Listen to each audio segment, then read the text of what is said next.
All right, everyone. Welcome to another episode of the Heartletics podcast. Coach Joe is unavailable today, so this is Coach Marc here. I am going to dive in on teaching you all about stress and how it affects your fat loss journey.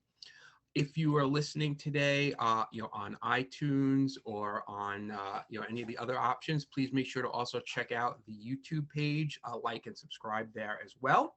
So, stress. Let's dive in about stress.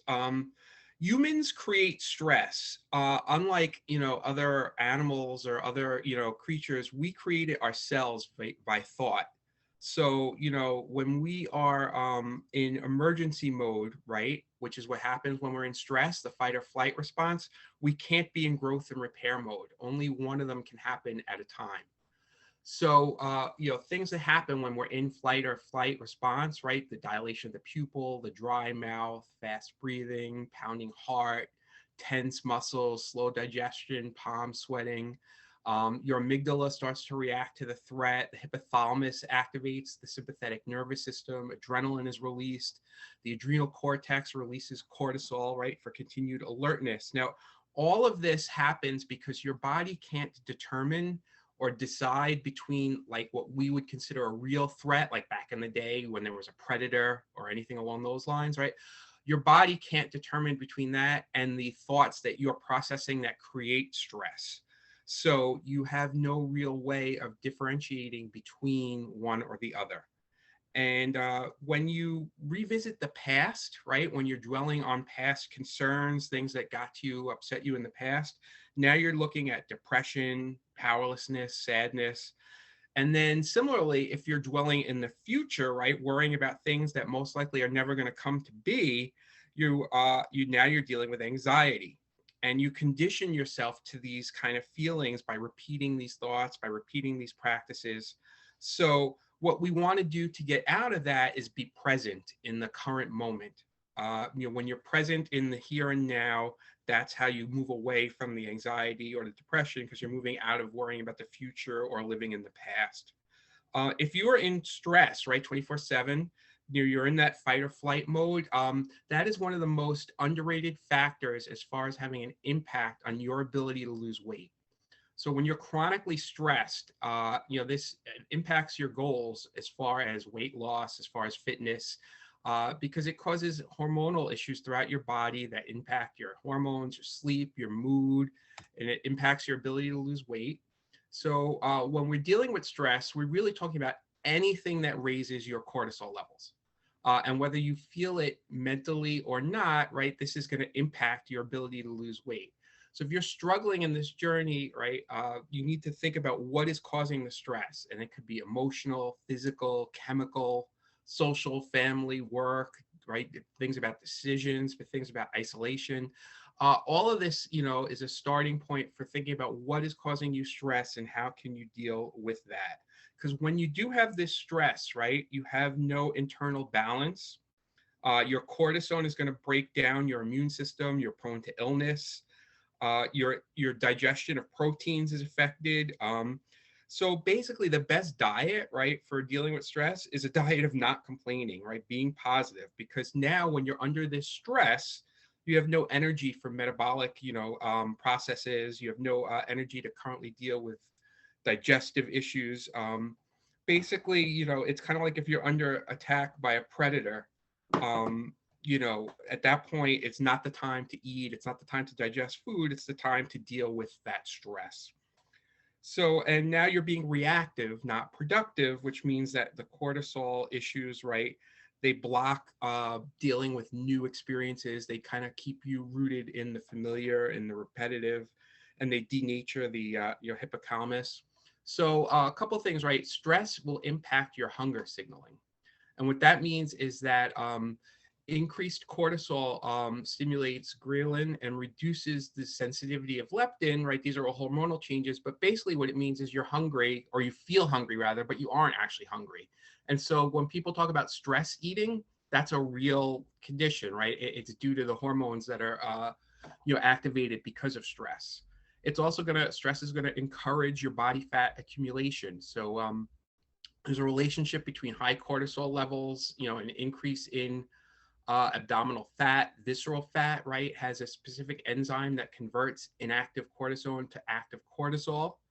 And then at that point, you're holding on to fat in your abdomen. You're also, and then this is a kind of a self-fulfilling prophecy, right? It's a cycle because now having that belly fat also increases your cortisol levels as well, which makes the stress and fat accumulation kind of a circular process that's hard to break. So if you're trying to lose weight, right, being stressed really is like a roadblock to that progress. And then stress does alter your metabolism as well. Chronic release of cortisol. And when I say chronic, when you're kind of permanently stressed in that fight or flight mode, now you're chronically releasing cortisol, and that changes the way your body metabolizes glucose. And then when your body is unable to efficiently process the glucose, right, you become insulin resistant, and then you're pushing your body, to produce something called beta trophin, and that slows fat metabolism. So it makes it more difficult for your body to break down its fat stores and to lose weight. So here's some examples of things that happen to your body in terms of the fight or flight response. Your brain is signaling, the adrenal glands, your lungs are accelerated, right, as far as fast breathing. Your liver is creating glucose from glycogen. Adrenal glands are producing these hormones that we talked about. Your stomach is slowing as far as digestion. Your muscles tense up. Your heart accelerates. You get that tunnel vision. So this is a great video that kind of talks about the fight or flight process. Have you run away from a saber-toothed tiger recently? Maybe you haven't, but the stress response you feel when you are late to work or the growl your stomach makes when you haven't had anything but an energy bar and coffee in the morning is the same stress response we had when we were cavemen. That stress response is called fight or flight. Grunk is a real-life caveman. He goes to work hunting saber-tooths and rabbits for his family. Unfortunately, the saber-tooth chases Grunk on occasion, and his physical and emotional stress levels go way up. When this happens, Grunk's body's intelligence kicks in to help him escape. His heart rate goes way up, his blood pressure spikes, more adrenaline is produced, and the body moves the blood away from the digestive tract and into the muscles, as digesting food isn't a priority at that moment. Grunk eventually does escape and rests at home, and after 15 to 20 minutes, his body resets and begins to operate normally again. Now, your body doesn't know the difference between running from a saber-toothed tiger or rushing your kids to school. Your body's stress response is triggered in both situations, so your blood pressure, heart rate, and food digestion is the same as Grunk's when he's running away from a tiger. These types of situations could happen every day in our culture. The difference between you and the caveman is the caveman was able to relax in his cave soon after he finished stressing out. So for the whole day, the caveman would stress the duration of a hunt, which would last maybe an hour. You, on the other hand, have to deal with the stress of racing your kids to school, traffic, work, relationships, and everything else that life constantly throws at you. Plus, add in the constant chemical stress that comes from the unhealthy foods we eat, and it's like you are running from the saber-tooth all day long. The solution is to build your own cave. You have to build your own cave every day, and it means finding some peace in the pileup of traffic while driving to work. It means going to bed on time instead of staying up late binging on your favorite TV shows. It means taking some time to go outside and do some relaxing work instead of locking yourself up in your office. Otherwise, this chronic stress will open you up to most diseases because your immune system will tank and a lack of nutrients that your body needs due to not being able to digest your food properly. Add to that the fact that your adrenals, which are the glands that sit atop your kidney and decide where your hormones go, are so active with the abundance of stress you experience and put into your body, you will develop adrenal fatigue. Put all this together, and now you know why stress is the start of all disease processes. How can we make our fight or flight more effective? How can we turn it off when we don't need it and bring it up when it's necessary? Ask yourself what you are putting in your body for energy. Your body is probably asking your brain for those artificial stimulants you gave it, like coffee, processed sugars, or genetically modified foods, because it's confused on why the adrenals aren't filling up like they used to. You have sucked your adrenals dry of hormones that didn't need to be active in the first place. That's huge because we are taking a finite source and sucking it dry.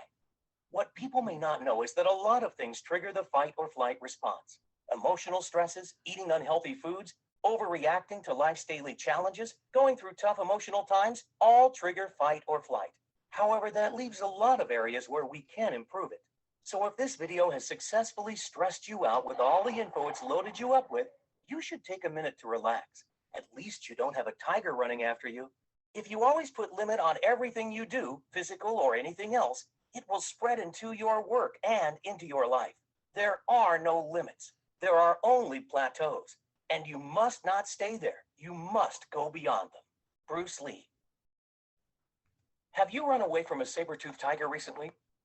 Oops. All right, let's go on to the next slide here.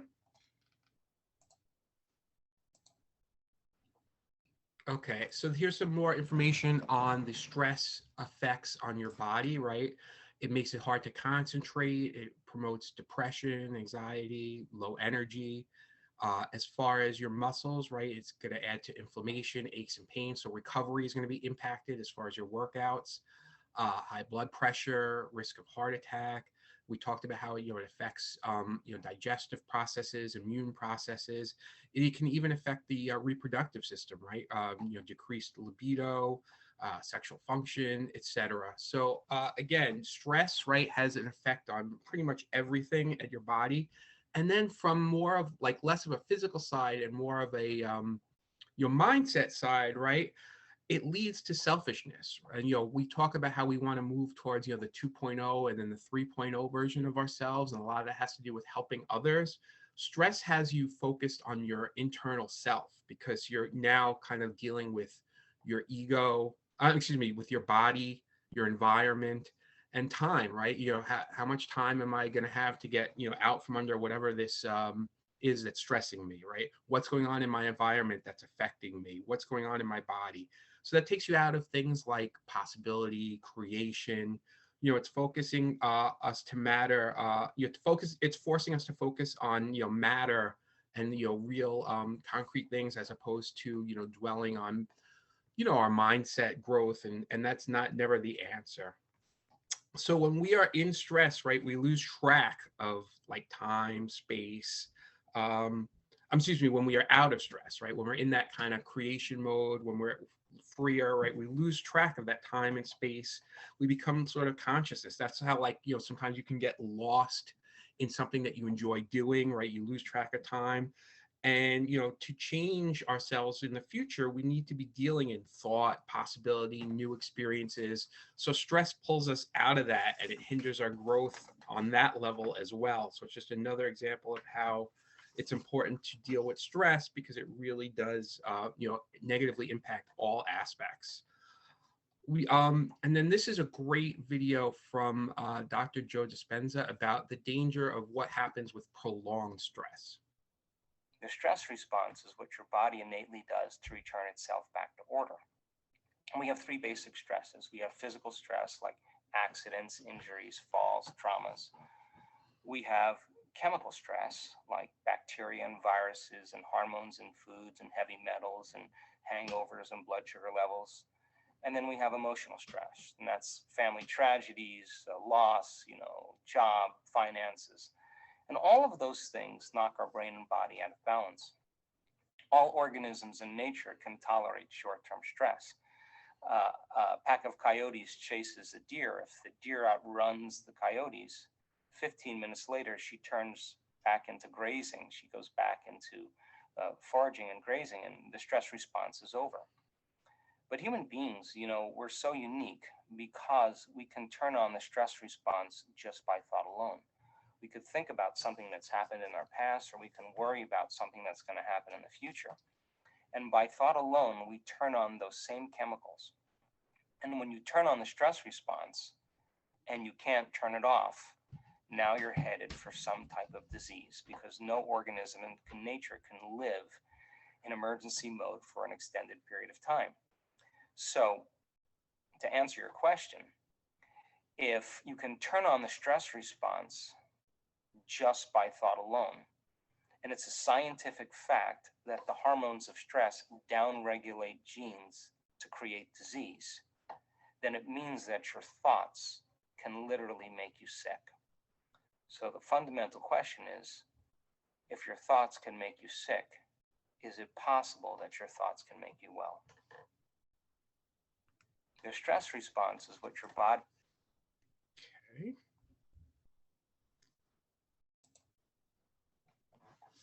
So If your thoughts can make you sick, and then you obviously, right, your mind can also make you well. So here are some things that you can do to improve, to combat stress. Right, physical exercise. It's linked straight to the brain. It releases positive endorphins, positive chemicals that are going to help you. Healthy sleep, important for the brain as well. And new experiences, right? The more you kind of stimulate the brain, the more you get growth. Our frontal lobe is bigger in humans because we have a higher percentage of brain matter, and this can quiet the motor centers, the emotional centers. So if we focus on thought, the inner world, right, and make that more vibrant, new experiences, new thoughts, we're opening ourselves up for possibility.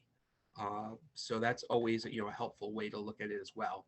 So and we can sort of think of two states of mind and body as we're looking to kind of come out of the stress mode, right? We want to come out of things like survival, stress, contractions, all of selfishness, loss of energy, right, and move towards creation, expansion, health, order, repair, coherence. So how do we do this? If we have the same thoughts, right, they're leading to the same choices, the same behaviors, the same experiences and feelings, and we're kind of just in a cycle of repeating ourselves and being trapped in either anxiety or depression. But if we have new thoughts, right, and we're making new choices, new actions and behaviors, new experiences and new feelings, that's going to give us a new state of mind. That's going to help us break those cycles. So when we free energy, right, through these new experiences, new activities, that goes to the heart. That's that euphoric feeling that we all, kind of strive for. Meditation is a great way to maintain that feeling. It's kind of like you're continually knocking on your positive receptors through meditation. And then negative, conversely, negative emotions are going to keep us in the past, right? So if we've had that experience already, it's repetitive, it's backwards. Positive is new, creating new electromagnetic signatures. And, people notice that change, right? For example, people notice your confidence, your growth, when you have those new states of being. All right. And so that sums everything up. It basically is that we want to move on from stress towards more positive feelings to basically encourage growth in every area that we have. So hopefully this was helpful for you to learn something more about stress, and look forward to seeing you next time. Peace out.